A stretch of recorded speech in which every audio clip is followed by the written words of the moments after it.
پیارے دوستو، مدینہ سے کربلا سفر امام حسین علیہ السلام کی وجوہات، پس منظر اور اس سفر کے دوران امام حسین علیہ السلام کے ساتھ پیش آنے والے تمام واقعات کی مکمل داستان اس ویڈیو میں بیان کی جائے گی۔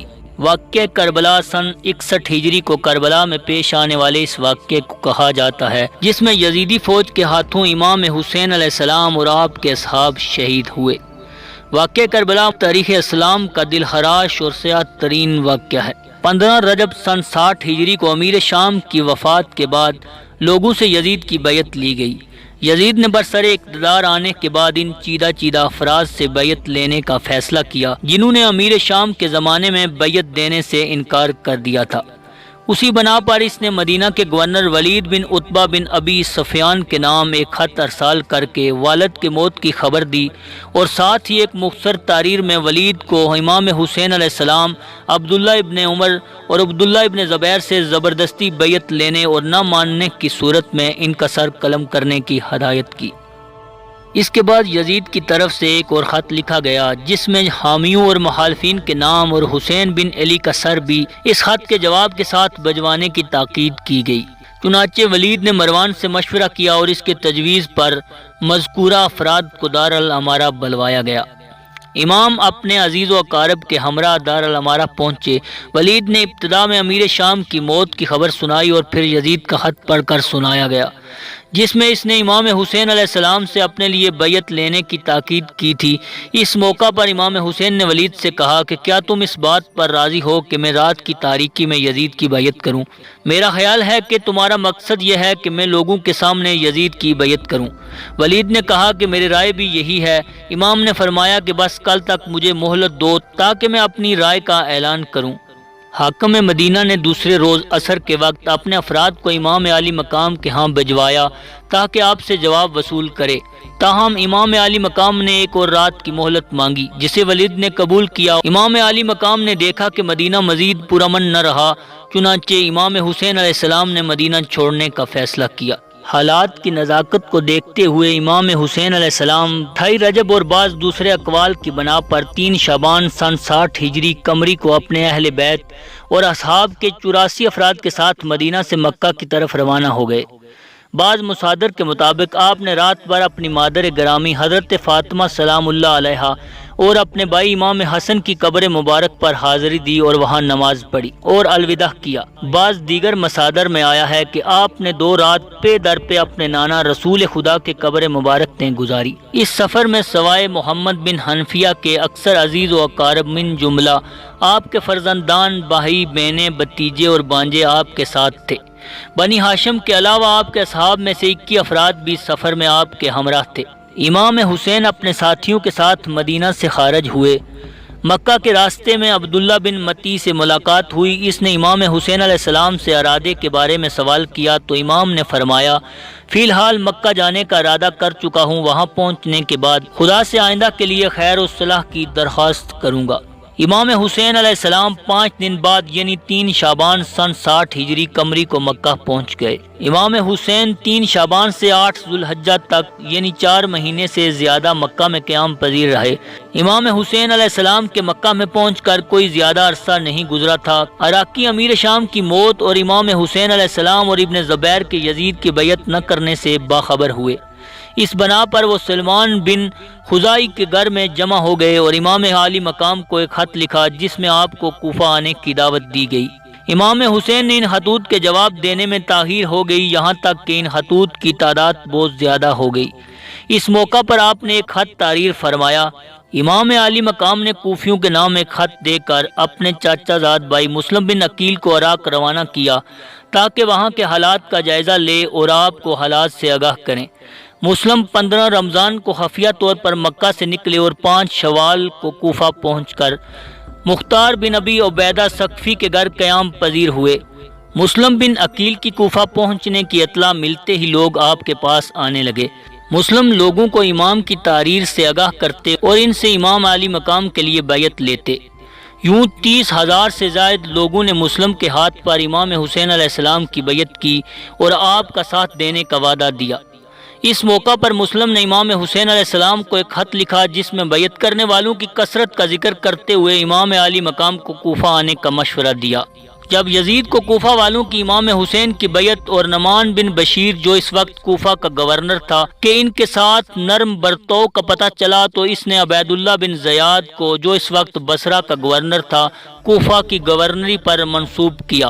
ابن زیاد کوفہ آنے کے بعد امام عالی مقام کی بیعت کرنے والوں کی تلاش اور قبائلی سرداروں کو ڈرانے دمکانے لگا۔ تاریخی اسناد سے معلوم ہوتا ہے کہ لوگ عبید اللہ ابن زیاد کے کارندوں کے پروپگنڈوں سے ڈر کر مسلم بن عقیل سے دور ہونے لگے، یہاں تک کہ رات کے وقت مسلم بن عقیل تنہا رہ گئے اور چھپنے کے لیے بھی کوئی جگہ میسر نہ تھی۔ آخر کار ابن زیاد کی فوج سے لڑنے کے بعد انہیں پکڑ کر محل لایا گیا۔ ابن زیاد نے مسلم کو شہید کرنے کا حکم دیا، آپ کو بڑی بے دردی کے ساتھ شہید کر دیا گیا۔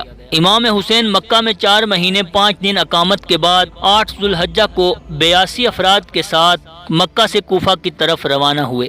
جب امام حسین علیہ السلام اور آپ کے ساتھی مکہ سے باہر نکلے تو مکہ کے گورنر عمرو بن سعید بن عاص کی فوج نے یحییٰ بن سعید کی سرکردگی میں امام حسین علیہ السلام کا راستہ روکا، لیکن آپ علیہ السلام نے کوئی اہمیت نہیں دی اور اپنا سفر جاری رکھا۔ امام حسین کا یہ کاروان مکہ سے کوفہ جاتے ہوئے مختلف منازل سے گزارا گیا۔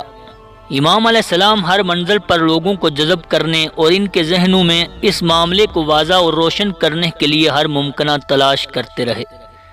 مروی ہے کہ جب امام علیہ السلام بطن الرما نامی جگہ پر پہنچے تو کوفیوں کو خط لکھا اور انہیں کوفہ کی طرف اپنی روانگی کی اطلاع دی۔ امام نے خط قیس بن مسہر کو دے کر روانہ کیا۔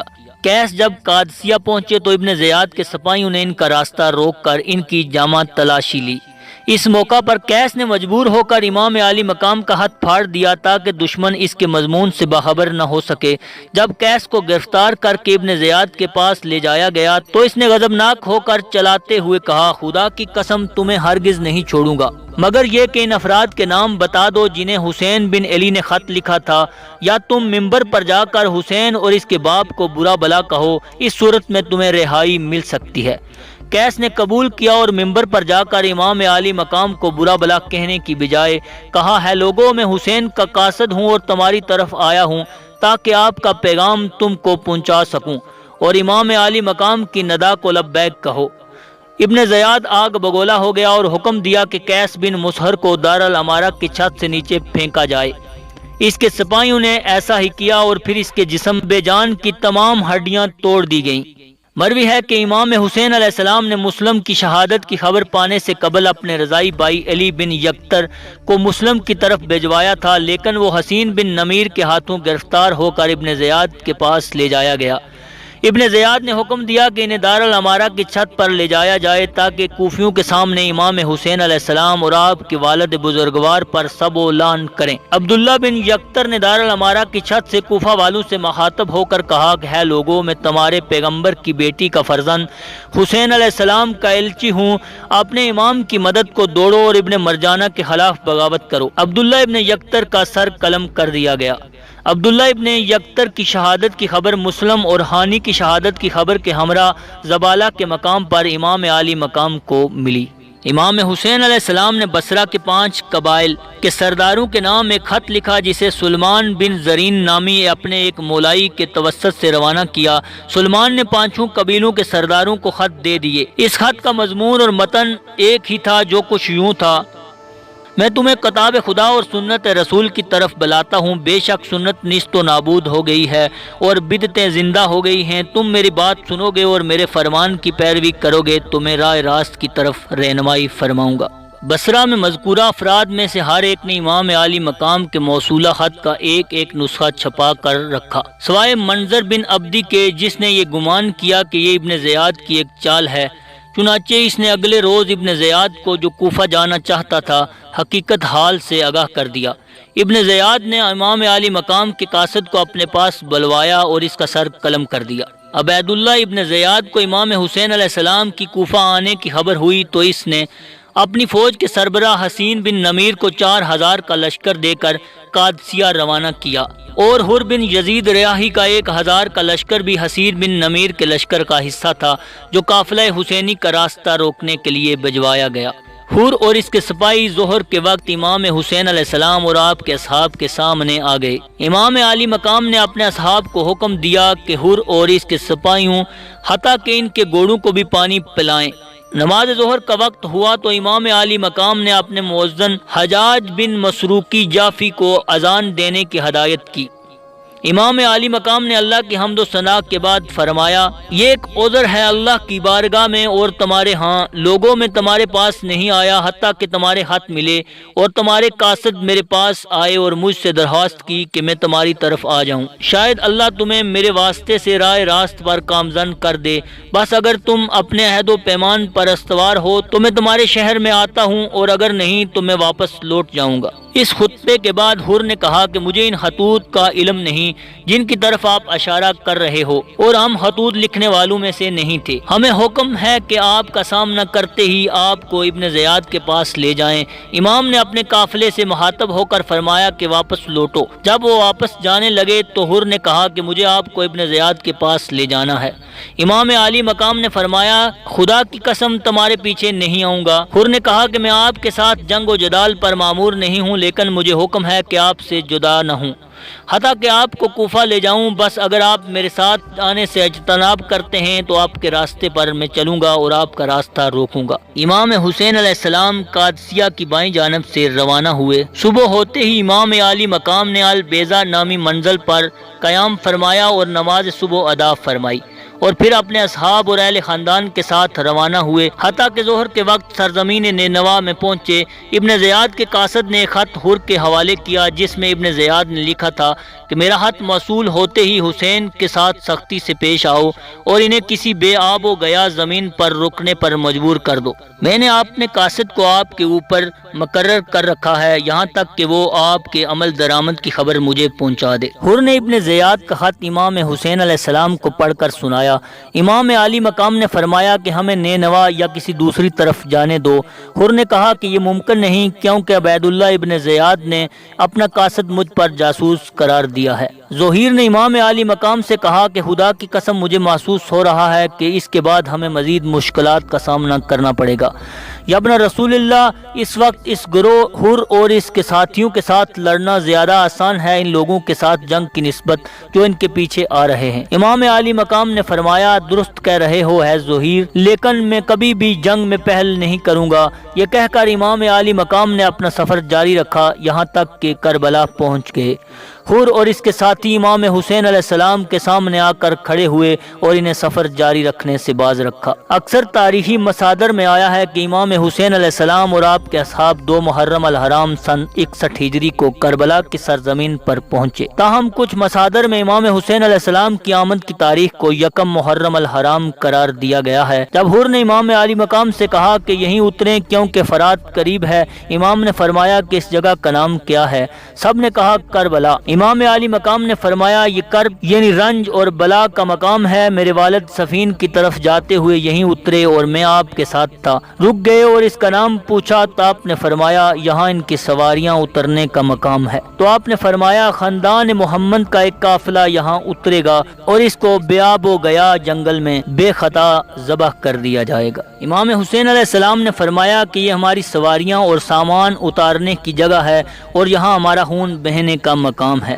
اس کے بعد حکم دیا کہ ساز و سامان یہاں اتار دیا جائے اور ایسا ہی کیا گیا۔ اور اس کے بعد امام عالی مقام نے سرزمین کربلا کو، جس کا رقبہ 16 مربع میل بتایا جاتا ہے، نینوا اور غازریہ کے باشندوں سے 60,000 درہم کے عوض خرید لیا اور ان پر شرط رکھی کہ آپ کی قبر کی طرف لوگوں کی رہنمائی کریں گے اور 3 دن تک ان کی پذیرائی اور ضیافت کا اہتمام کریں گے۔ 2 محرم الحرام سن 61 ہجری کو امام حسین علیہ السلام اور اصحاب حسین کربلا میں اترنے کے بعد حر بن یزید ریاحی نے ایک خط عبید اللہ ابن زیاد نام لکھا اور اس کو اس امر کی اطلاع دی۔ حر کا خط ملتے ہی عبید اللہ نے ایک خط امام حسین کے نام بھیجا جس میں اس نے لکھا تھا، ہے حسین، کربلا میں تمہارے پڑاؤ ڈالنے کی خبر ملی۔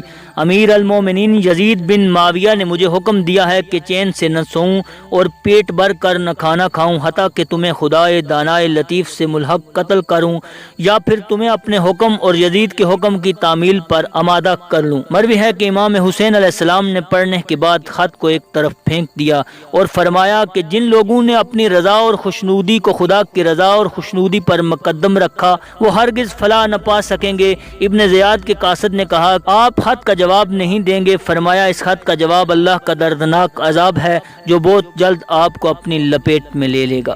اس کے بعد کرب و بلا کا مارکہ پیش آیا۔ امام عالی مقام حضرت امام حسین علیہ السلام کو اپنے تمام جان نثاروں کے ساتھ کرب و بلا کے میدان میں شہید کر دیا گیا اور خاندان اہل بیت کو اسیر کر کے کوفہ کے درباروں میں پھیرایا گیا۔